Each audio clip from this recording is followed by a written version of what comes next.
Ötən il Qazaxıstanın Aktual şəhəri yaxınlığında qəzaya uğrayan Azərbaycan hava yollarına məxsus təyyarənin içindən yeri görüntüləri yayılıb. Bu barədə görüntülər sosial şəbəkələrdə paylaşılıb. Görüntüləri paylaşan şəxs bildirib ki, kadrlar qəzadan əvvəl atası tərəfindən çəkilib. O həmin telefonu dünən götürdüyünü deyib. Görüntülərdə sərnişinlərin yerinə əyləşdiyi, həmçinin milli qəhrəman Hökmə Əliyevanın onların salamlaması və lazımi təlimatların verməsini öz əksini tapıb. Qeyd edək ki, dekabrın 25-də Bakıda Qroznyaya uçan Azala məxsus Embraer təyyarəsi Qazaxıstanın Aktual şəhəri yaxınlığında qəzaya uğrayıb.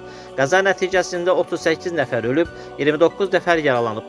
Hadisə ilə bağlı Azərbaycanda dekabr ayının 26-sı matəm günü elan edilib. Sevindil Akifoğlu, Samir Əliyev, Bugün TV.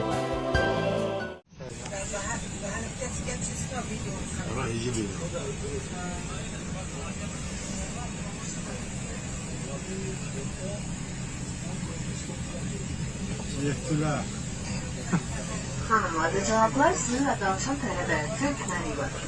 Gəmi kapitanı İqor Quşnakın və dünya tacılar sizi Azərbaycan hava yollarının 82-43 sayılı Bakı Grozny istiqamətində düşürülmə yetən İqor 190 təyyarəsində salınır.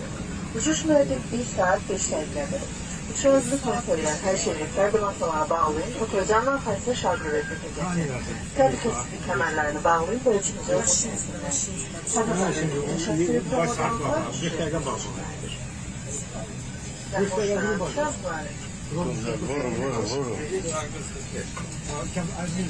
Cevaplam da istiyor flight kazanımı var.